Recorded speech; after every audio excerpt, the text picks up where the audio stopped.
नमस्कार student, my self doctor Sushila from Vedanta college. आज हम हिंदी विभाग से हिंदी विषय का एक टॉपिक पढ़ने जा रहे हैं जिसका नाम है रस निष्पत्ति। आपने सुना होगा रस, जिसका अर्थ होता है आनंद। आप कुछ भी पढ़ते हो, कुछ भी XYZ, जब तक उसको पढ़ने के पश्चात आपको मजा ना आए, आनंद ना आए, इंटरेस्ट ना आए, तब तक उस विषय को पढ़ने में आपका जो रुचि वो जागृत नहीं होगी। हिंदी में एक विषय चलता है, एक टॉपिक चलता है, एक संप्रदाय चलता है, या हम कह सकते हैं एक सिद्धांत चलता है जिसका नाम क्या है? रस है। ठीक है, अब देखो एक दो शब्द आ रहे हैं आपके सामने, एक आ रहा है रस और दूसरा शब्द है निष्पत्ति। पहले अपन इन दोनों शब्दों के अर्थ देख लेते हैं, फिर अपन रस निष्पत्ति पर चलते हैं। रस का सामान्य अर्थ होता है आनंद, जो काव्य शास्त्र के अनुसार है, और दूसरा इसका अर्थ होता है स्वाद, जो हम भोजन के अनुसार लेते हैं कि खाने को खाने के बाद आपको क्या स्वाद आया, वो स्वाद क्या कहलाता है? रस कहलाता है। लेकिन काव्य शास्त्रीय दृष्टि से अपन यदि देखें तो रस शब्द का अर्थ होता है आनंद, यानी वह रचना जिसको पढ़ने से, वह दृश्य जिसको देखने से, या वो कथा या कहानी जिसको सुनने से पाठक को, श्रोता को या दर्शक को जिस आनंद की अनुभूति होती है, वो आनंद क्या कहलाता है? रस कहलाता है। वो कोई भी विषय हो सकता है। हम ये नहीं कहेंगे कि हिंदी में ही रस होता है, आप और विषय पढ़ोगे, उस विषय में भी हमें क्या मिलेगा? रस मिलेगा, आनंद मिलेगा, तो ही आप उस विषय को गहराई तक जान सकोगे। अन्यथा पढ़ने को सब पढ़ते हैं, लेकिन पढ़ने में और पढ़ाई करने में रात दिन का अंतर होता है। उसमें महत्वपूर्ण भूमिका कौन निभाता है? रस निभाता है। ठीक है, और निष्पत्ति देखो, तीन शब्द होते हैं। एक होता है निष्पत्ति, आपको लगेगा कि तीनों शब्द क्या है? सेम है। और एक होता है व्युत्पत्ति। तीन शब्द आपने सुने होंगे, तीनों सेम है, निष्पत्ति, उत्पत्ति और व्युत्पत्ति। ठीक है, तो अब यदि हमें पूछा जाए कि तीनों जब सेम है तो इनमें अंतर क्या है, हम इसे रस उत्पत्ति भी बोल सकते हैं, रस व्युत्पत्ति भी बोल सकते हैं, हमने इसे रस निष्पत्ति ही क्यों बोला? ठीक है, तो यहाँ पर ये कहना है, व्याकरणिकों का ये मानना है, उत्पत्ति जीव की होती है, हम सब जीव हैं। ठीक है, हमारी क्या होती है? उत्पत्ति होती है। व्युत्पत्ति किसकी होती है? शब्द की। ठीक है, शब्द यानी हम जो व्याकरण पढ़ते हैं, जो वर्ण हमने पढ़े हैं, जिन वर्णों से शब्द बने हैं, उन सब की क्या होती है? व्युत्पत्ति होती है। और आपने देखा होगा हिंदी व्याकरण में व्युत्पत्ति के आधार पर शब्दों के प्रकार भी बताए गए हैं। ठीक है, लेकिन निष्पत्ति किसकी होती है? रस की होती है। ये कहाँ बताया गया?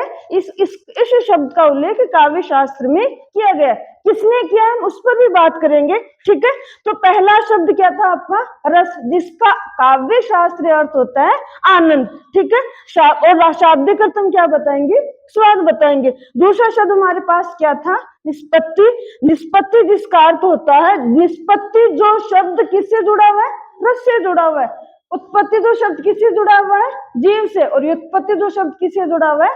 शब्द से जुड़ा हुआ। ठीक है, आगे हम देखते हैं कि देखिए, कहने को तो हमने कह दिया कि रस शब्द होता है, लेकिन रस सिद्धांत या रस संप्रदाय चर्चा में कैसे आया?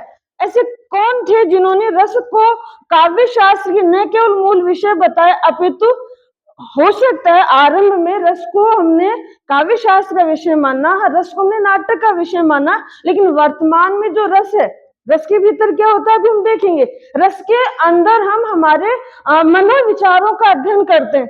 गुस्सा सबको आता है, ठीक है, प्यार सबको आता है, नफरत सबके मन में होती है, आश्चर्य सबको होता है।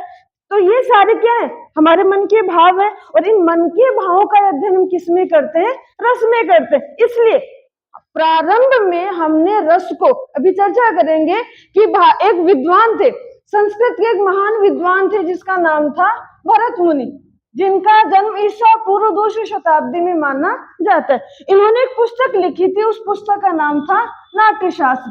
ठीक है, यह संस्कृत की एक पुस्तक थी और उसका नाम उन्होंने क्या बताया था? नाट्यशास्त्र। इसमें 36 अध्याय थे, उसका छठा अध्याय था। उस छठे अध्याय में इन्होंने एक सूत्र दिया था, और वही सूत्र इस रस सिद्धांत का आधार बना था। रस सूत्र उन्होंने क्या दिया था? तत्र विभावानुभाव व्यभिचारी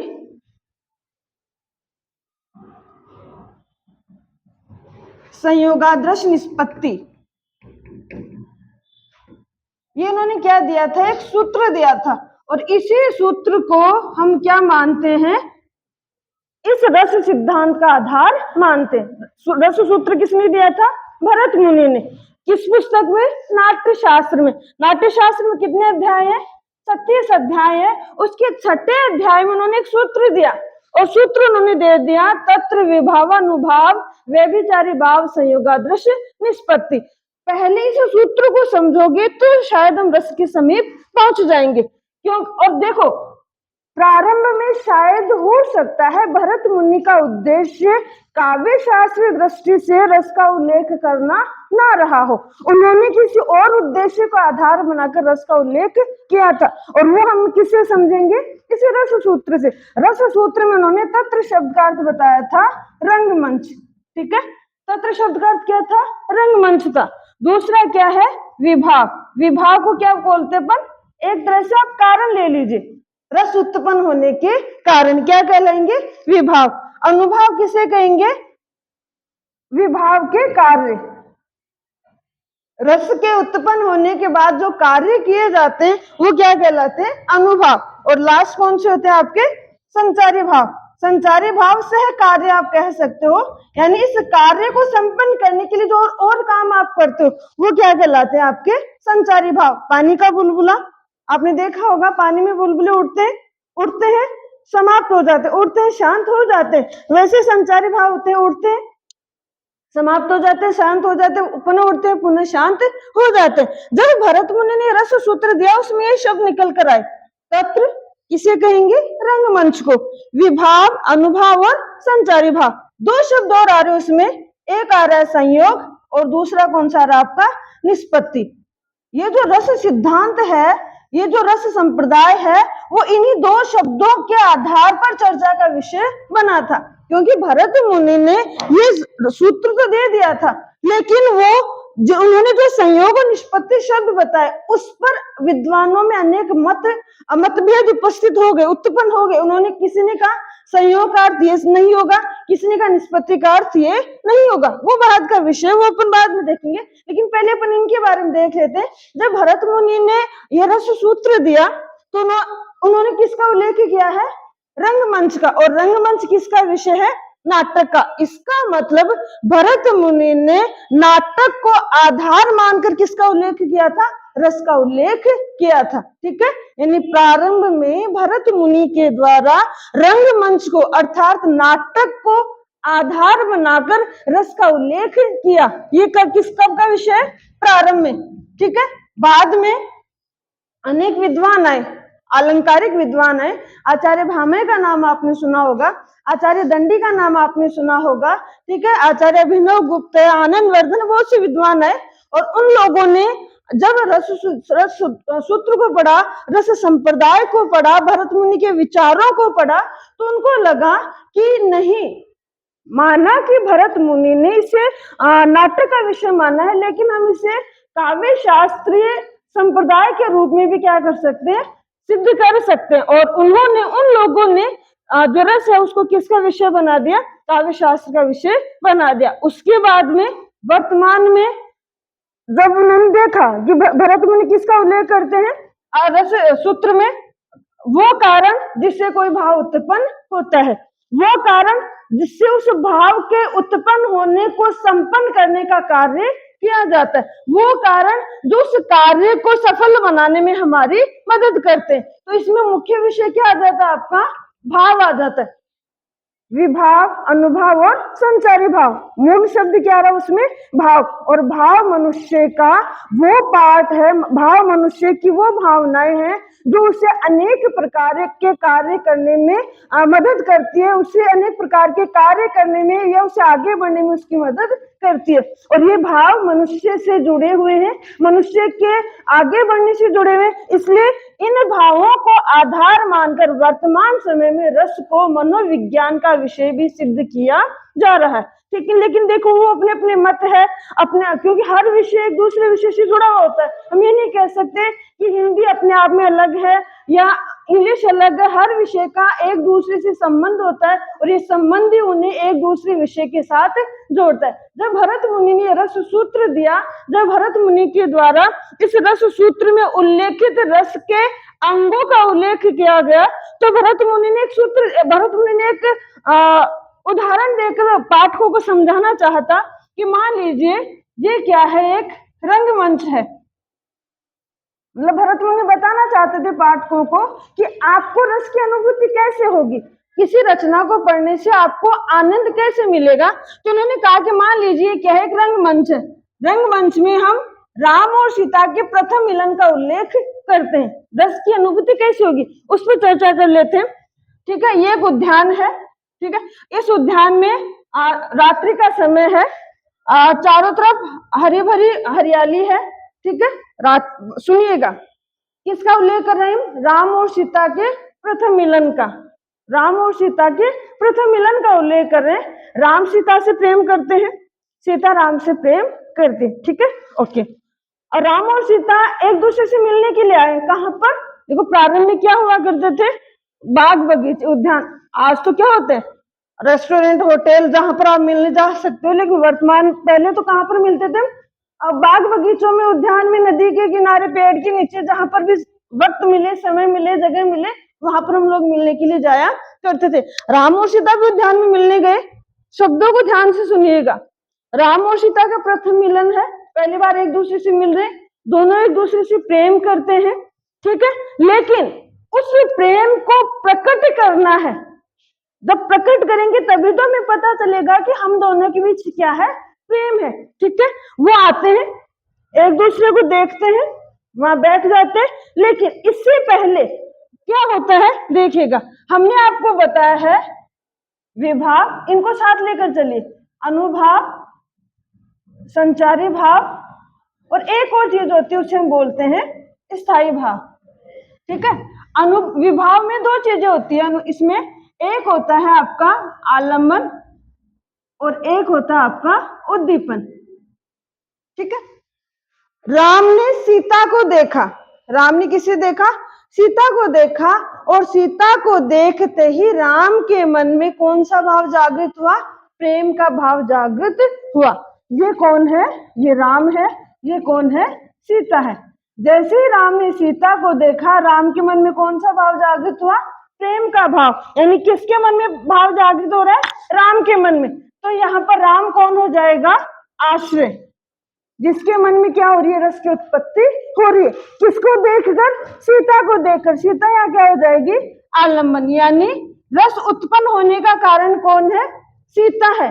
किसके मन में उत्पन्न हो रहा है, राम के मन में। क्योंकि हम देखेंगे आगे और पढ़ेंगे इनको, तब आलम्बन के भी दो प्रकार माने जाते हैं, एक होता है आश्रय और दूसरा होता है विषय। ठीक है, तो किसके मन में रस उत्पन्न हो रहा है, राम के मन में। तो राम यहाँ क्या हो जाएंगे, आश्रय, और सीता क्या हो जाएगी, आलम्बन। ठीक है, फिर हम आगे चलते हैं। जैसे ही राम ने सीता को देखा, राम के मन में सीता के प्रति प्रेम का भाव जागृत हो गया, यानी प्रेम जागृत होने का कारण कौन है, सीता है। ठीक है, आगे चलते हैं। अब प्रेम तो पहले से था, प्रेम तो पहले से ही था, बस वो देखते ही वापस से उत्पन्न हो गया। लेकिन ऐसे और कौन सी परिस्थितियां थी जिनसे वो प्रेम का भाव उत्पन्न होकर उनके मुंह से प्रकट हो गया, उसमें जो महत्वपूर्ण भूमिका निभाते हैं उनका ध्यान देखिएगा। रात्रि का समय है, शांत वातावरण है, चांदनी रात है, मंद मंद हवा चल रही है, मंद मंद संगीत चल रहा है, और ऐसे में राम और सीता जब एक दूसरे से मिलते हैं तो उनके मन में एक दूसरे के प्रति जो प्रेम का भाव था वो जागृत होकर प्रकट हो जाता है। आप खुद भी देख सकते हैं इस चीज को, ये प्रैक्टिकली भी आप लोगों ने इस चीज को नोटिस किया होगा कि यदि इस तरह का माहौल हो, इस तरह का वातावरण हो, ऐसे में भी एक लड़के के द्वारा, एक नायक के द्वारा नायिका को प्रपोज किया जाता है या उनके सामने अपना प्रेम प्रस्ताव रखा जाता है, तो उसे स्वीकार कर लेती है। तो ये सारी परिस्थितियां थी, कौन सी, कैसा वातावरण, चांदनी रात का होना, मंद मंद संगीत का चलना, मंद मंद हवा का चलना, शांत वातावरण होना, चारों तरफ हरी भरी हरियाली होना। ऐसे में जो प्रेम का भाव है वो प्रकट होकर सामने आ जाता है। इन सबको हम क्या बोलते हैं, उद्दीपन के नाम से जानते हैं। वो परिस्थितियां जिससे हमारे भाव प्रकट होकर सामने आ जाते हैं, उनको हम क्या बोलते हैं, उद्दीपन बोलते हैं। अगला है अनुभाव। अनुभाव वो कार्य जो हमारे भावों को मजबूत करते हैं। जैसे जैसे राम ने सीता को देखा, राम के मन में प्रेम हो गया, लेकिन सीता राम को देखकर हो सकता है शर्मा रही हो, उसे शर्म आ रही हो, बोल नहीं पा रही हो, उसके हाथ पांव कांप रहे हो, उसकी जबान लड़खड़ा रही हो सकता है उसके जो शर्म के मारे उसके गाल लाल हो रहे हो, ठीक है ना। तो ये सारे जो कार्य होते हैं, हो सकता है वो बोलने की कोशिश कर रही हो लेकिन उसकी आवाज बाहर नहीं निकल रही हो, उसके रोम रोम खड़े हो गए हो। ये सारे जो कार्य होते हैं, इन सबको किस नाम से जानते हैं? अनुभाव के नाम से जानते हैं। आपने देखा होगा, देखिए आप इसको प्रैक्टिकली अपने ऊपर लेकर देखो। यदि आप पहली बार जाते हो किसी से मिलने, मान लीजिए आपका मतलब शादी होने वाली है, उस समय आप देखिएगा हमारे साथ ये सारी घटनाएं होती है, क्योंकि हर विषय समाज से जुड़ा होता है। और जब तक समाज में घटित होने वाली घटनाएं हमारे ऊपर प्रयोग में नहीं लाई जाएगी, हमें कैसे पता चलेगा कि ऐसा भी होता है और वाकई में ऐसा होता है। और इसी को क्या कहा जाता है? अनुभव कहा जाता है। अगले क्या होते हैं? संचारी भाव। जैसे कि मैंने पहले कहा, संचारी भाव पानी के बुलबुले के समान होते हैं। जैसे सीता राम को देखती, कभी तो उसे क्या आती? शर्म आती है, कभी उसे क्या लगता है? डर लगता है, कभी उसे क्या कभी हो सकता है वो बेहोश होने वाली सी होती है। इस तरह के अनेक भाव उसके मन में, कभी उसे हंसी आती है, कभी उसके मन में प्रेम होता है। ये अनेक भाव उत्पन्न होते हैं, जागृत होते हैं, उत्पन्न होते हैं, जागृत होते हैं और समाप्त भी हो जाते हैं। उनको क्या कहा जाता है? संचारी भाव। और ये सारे भाव जब किसके साथ मिल जाते हैं? स्थायी भाव के साथ। स्थायी भाव यानी प्रेम परमानेंट आपके मन में है। आप किसी से प्रेम, हमारे माता पिता से भी प्रेम करते हैं, हम जानवर से भी प्रेम करते हैं, हम हर किसी से, प्रकृति से भी प्रेम करते हैं, हर किसी से आप प्रेम करते हो। लेकिन ये प्रेम किन परिस्थितियों में उत्पन्न होता है? किनके सहयोग से उत्पन्न होता है और किनके सहयोग के बाद ये पूरे श्रृंगार में परिणित हो जाता है। ये सारे जब मिलेंगे तब जाकर क्या होगी? एक रस की निष्पत्ति होगी, एक भाव की क्या होगी?